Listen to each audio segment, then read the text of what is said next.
Hello friends, तो चलिए शुरू करते हैं। क्वेश्चन नंबर 1, हाल ही में विश्व मधुमक्खी दिवस यानी बी डे कब मनाया गया? ऑप्शंस ए 20 मई, बी 18 मई, सी 19 मई या डी 21 मई को। आपका सही जवाब हो जाएगा ऑप्शंस ए 20 मई को। अब जान लेते हैं इसके बारे में कुछ इंपॉर्टेंट पॉइंट।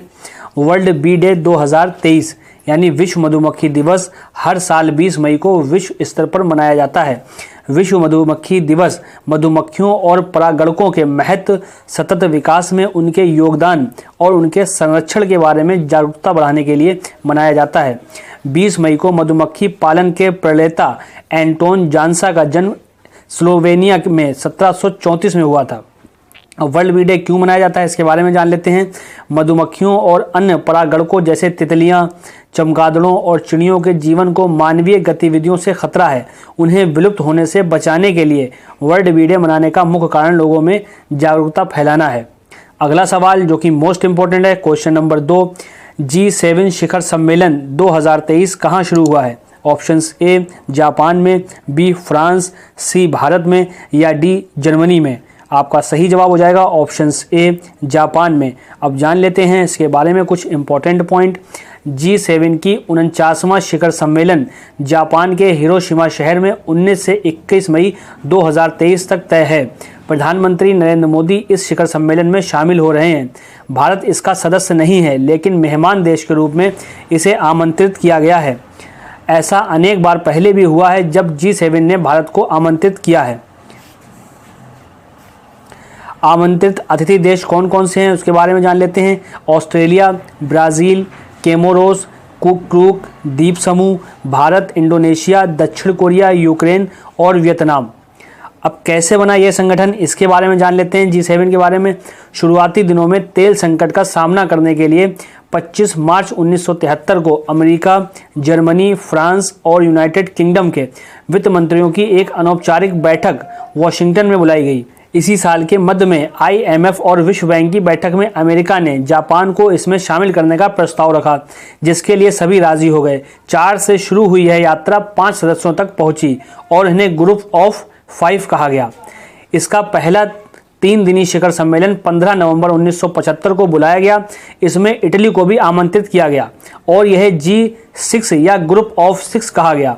1976 में इसमें कनाडा को आमंत्रित किया गया और यह G7 हो गया। G7 का पहला शिखर सम्मेलन 27-28 जून 1976 को अमेरिका में बुलाया गया। साल 1997 में G7 देशों के समूह में रूस को भी शामिल किया गया, जिसके बाद G7 को G8 रूप में जाना जाने लगा।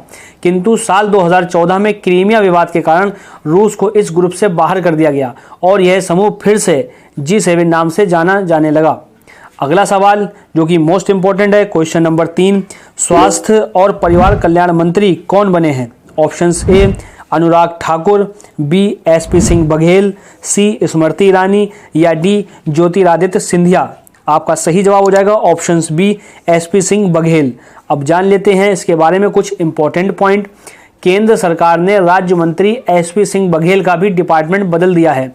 अब उन्हें स्वास्थ्य और परिवार कल्याण मंत्रालय में राज्य मंत्री की जिम्मेदारी दी गई है। अभी तक वह कानून और न्याय मंत्रालय में राज्य मंत्री थे। इस महत्वपूर्ण मंत्रालय के राज्य मंत्री सत्यपाल SP सिंह बघेल को स्वास्थ्य व परिवार कल्याण मंत्रालय में राज्य मंत्री का जिम्मा सौंप दिया गया है।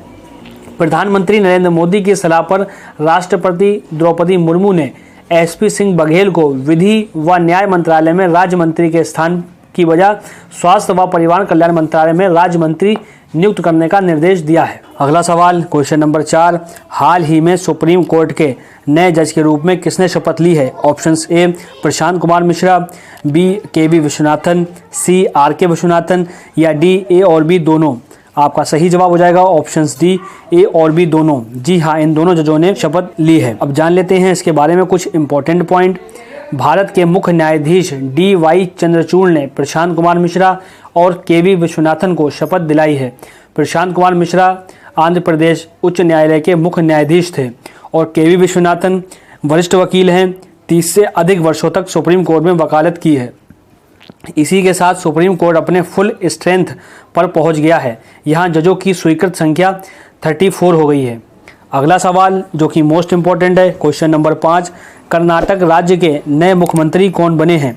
ऑप्शंस ए डी के शिव कुमार, बी सिद्धारमैया या सी थावर चंद गहलोत, डी डीजे परमेश्वर। आपका सही जवाब हो जाएगा ऑप्शन बी सिद्धारमैया। अब जान लेते हैं इसके बारे में कुछ इंपॉर्टेंट पॉइंट। कांग्रेस नेता सिद्धारमैया ने अपने दूसरे कार्यकाल के लिए कर्नाटक के मुख्यमंत्री के रूप में शपथ ली है। कर्नाटक कांग्रेस के अध्यक्ष डी के शिव कुमार ने उप मुख्यमंत्री पद की शपथ ली। शपथ ग्रहण समारोह बेंगलुरु के कांटेरावा स्टेडियम में हुआ। शपथ कर्नाटक के राज्यपाल थावर चंद गहलोत ने दिलाई है।